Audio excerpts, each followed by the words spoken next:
نحمده ونصلي على رسوله الكريم اما بعد فاعوذ بالله من الشيطان الرجيم بسم الله الرحمن الرحيم باب فضل صلاة الضحى وبيان اقلها واكثرها واوسطها والحث على المحافظة عليها نماز چاشت کی فضیلت، اس کے کم، زیادہ اور درمیانی مقدار اور اس کی پابندی کرنے پر ابھارنے کا بیان۔ عن ابی ہریرہ رضی اللہ عنہ قال اوصانی خلیلی صلی اللہ علیہ وسلم بصیام ثلاثة ایام من کل شہر ورکعتي الضحى وان اوتر قبل ان ارقد متفق علیہ۔ حضرت ابو ہریرہ رضی اللہ تعالی عنہ سے مروی ہے، فرمایا مجھے میرے خلیل صلی اللہ علیہ وسلم نے نصیحت فرمائی کہ ہر مہینے میں 3 روزے رکھوں، چاشت کی 2 رکعتیں پڑھوں اور سونے سے پہلے نماز وتر ادا کروں۔ یہاں پر ضحیٰ کا لفظ عربی میں آیا ہے۔ ضحیٰ سورج کے نکلنے کے بعد اس کے بلند ہونے اور اس کے خوب چمک جانے کے وقت کو بولتے ہیں۔ قرآن پاک میں بھی ایک سورت الضحیٰ کے نام سے ہے اور اس کی قسم بھی کھائی گئی ہے۔ والضحیٰ، اور ضحیٰ سے مراد وہ وقت جب خوب روشنی ہو جائے۔ اس کے علاوہ ایک وقت ہوتا ہے جسے ہم اشراق بولتے ہیں، اور اشراق کا لفظ جو ہے وہ شروق سے ہے، یعنی کسی چیز کا طلوع ہونا، سورج کا طلوع ہونا، اور وہ وقت ہے جب طلوع ہونے کے بعد تقریباً 15 منٹ کے بعد تھوڑا سا بلند ہو اور اس وقت وہ نماز ادا کی جاتی ہے۔ لیکن چاشت کا وقت جو ہے وہ زوال سے پہلے تک ہے۔ اس میں آپ صلی اللہ علیہ وسلم نے حضرت ابو ہریرہ رضی اللہ تعالی عنہ کو 3 چیزوں کی نصیحت فرمائی۔ ایک یہ کہ 3 روزے مہینے میں،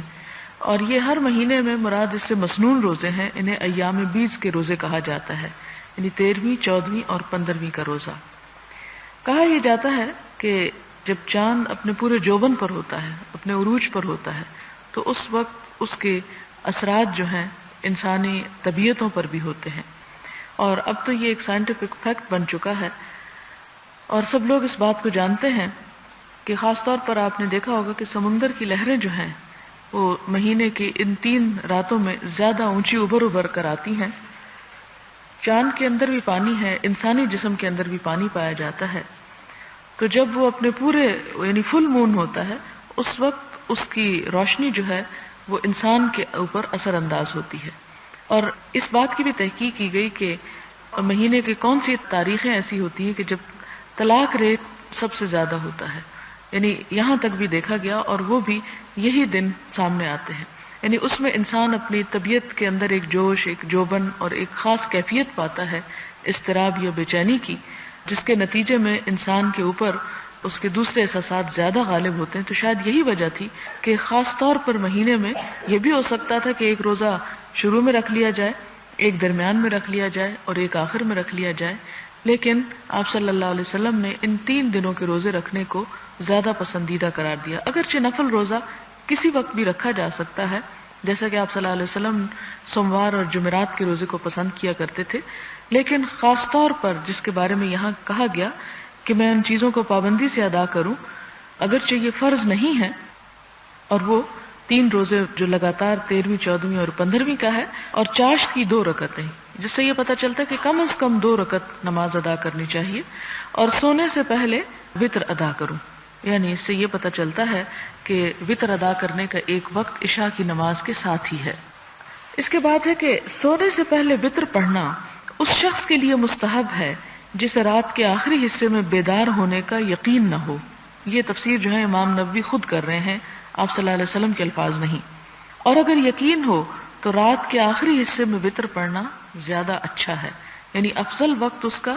تہجد کے ساتھ ہے، لیکن اگر کوئی شخص تہجد کے لیے نہ اٹھتا ہو تو وہ رات کے ابتدائی حصے میں وتر پڑھ سکتا ہے۔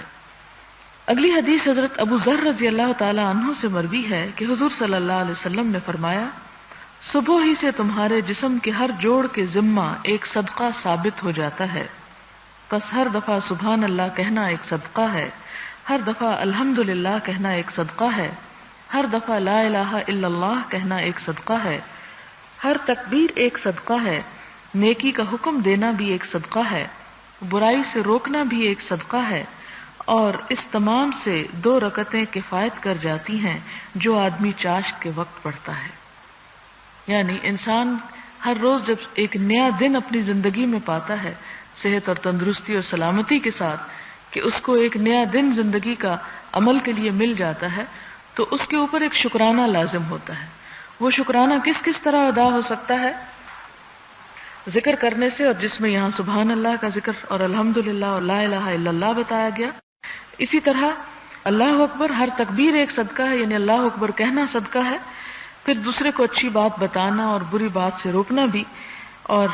اگر انسان ان میں سے کوئی کام نہ کر سکے، یعنی اس کو ذکر کی بھی مہلت نہیں، یا وہ باہر نکل کر کسی کو کوئی اچھی بات نہیں بتا سکتا، برائی سے نہیں روک سکتا،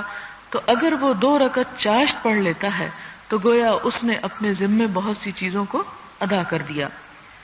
یعنی ان تمام چیزوں کو کفایت کر جانے کا مطلب یہ کہ اس کے ایکول ہو جاتا ہے ایک طرح سے۔ اور 2 رکعت پڑھنے میں ٹائم کتنا لگتا ہے؟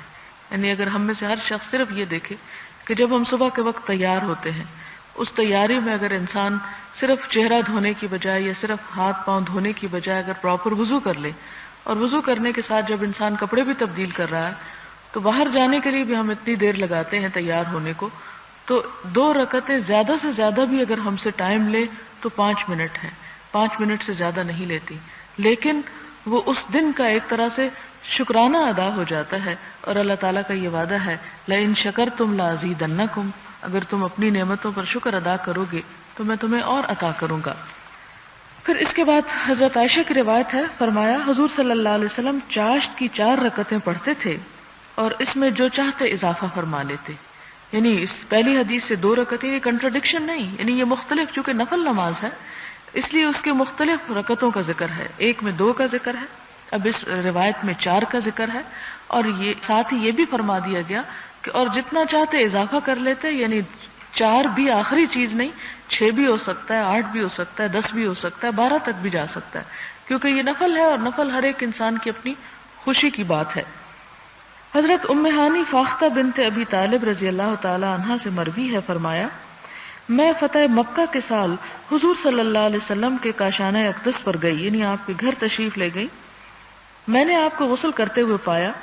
یعنی جب پتہ کیا ہوگا تو آپ اس وقت نہا رہے تھے۔ جب آپ غسل سے فارغ ہوئے تو آپ نے 8 رکعتیں پڑھی اور یہ چاشت کی نماز تھی۔ یعنی یہاں سے ہمیں تعداد کیا پتہ چل رہی، 2 بھی، 4 بھی اور 8 بھی، اور یہ مسلم کی ایک روایت کی عبارت کا اختصار ہے۔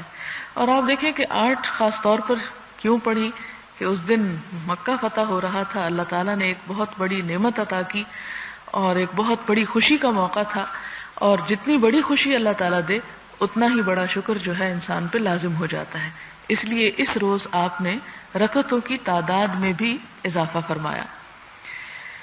باب تجوز صلاة الضحى من ارتفاع الشمس الى زوالها والافضل ان تصلى عند اشتداد الحر وارتفاع الضحى۔ ارتفاع آفتاب سے لے کر، یعنی سورج کے بلند ہونے سے لے کر زوال آفتاب تک، یعنی ظہر کی نماز سے پہلے جب سورج کا زوال ہوتا ہے اس سے پہلے تک نماز چاشت پڑھنے کے جواز، اور خوب گرمی کی حالت میں جب کہ آفتاب خوب بلند ہو گیا ہو اس وقت چاشت پڑھنے کے افضل ہونے کا بیان۔ یعنی یہ نماز بعض لوگ اسی لیے اشراق اور چاشت کو ایک ہی نماز قرار دیتے ہیں کہ اگر اشراق پڑھ لیے تو گویا چاشت بھی پڑھ لی، اور اگر چاشت پڑھ لی تو اشراق بھی پڑھ لی۔ یعنی چونکہ یہ نفل نماز ہے اس لیے اس کے نام الگ بھی رکھے جا سکتے ہیں اور ایک نام بھی ہو سکتا ہے۔ تو یہاں پر یہ بتایا جا رہا ہے کہ اگر اس کو تھوڑا تاخیر سے پڑھا جائے تو زیادہ افضل ہے، لیکن ان لوگوں کے لیے جو جیسے تہجد پڑھتے ہیں اس کے بعد بیٹھ کے ذکر کرتے ہیں، پھر فجر پڑھتے ہیں، پھر کچھ ذکر کرتے ہیں، پھر سورج نکلنے کے بعد انتظار کرتے ہیں، تو وہ نکلنے کے فوراً بعد پھر نفل پڑھ کے جو اٹھتے ہیں تو وہ ایک خاص مخصوص ایک عبادت ہوتی ہے۔ اس صورت میں تو ابتدا میں ہی پڑھ لینا بہتر ہے، لیکن اگر انسان اس سارے عرصے میں عبادت کے لیے نہیں بیٹھا ہوا تو اس شکل میں ذرا تاخیر سے پڑھنا زیادہ ثواب کا سبب ہے۔ اس کی کیا دلیل ہے؟ حضرت زید بن ارقم رضی اللہ تعالی عنہ سے مروی ہے کہ انہوں نے کچھ لوگوں کو نماز چاشت پڑھتے ہوئے دیکھا تو فرمایا کیا ان کو معلوم نہیں کہ اس کے علاوہ دوسرے وقت میں نماز چاشت پڑھنا زیادہ بہتر ہے؟ بے شک حضور صلی اللہ علیہ وسلم نے فرمایا صلاۃ الاوابین، اور صلاۃ الاوابین سے مراد یہاں نماز چاشت لیا گیا۔ اس وقت پڑھی جائے جبکہ اونٹوں کے بچے گرمی محسوس کرتے ہیں. یعنی آپ نے کبھی گاؤں کی زندگی دیکھی ہوگی کہ اس میں رات کے وقت جانوروں کو باہر نکالتے ہیں اگر ان کے خاص مخصوص کمرے وغیرہ بنے ہوئے ہیں، یا پھر یہ کہ درختوں سے دور باندھتے ہیں، اور دن کے وقت دوبارہ جب سورج نکل آتا ہے گرمی ہونے لگتی ہے تو ان جانوروں کو دوبارہ چھاؤں میں کیا جاتا ہے. آپ دیکھیں کہ جب سورج نکل ہی رہا ہوتا ہے تو خواہ گرمیاں ہوں تو اتنا گرم نہیں ہوتا،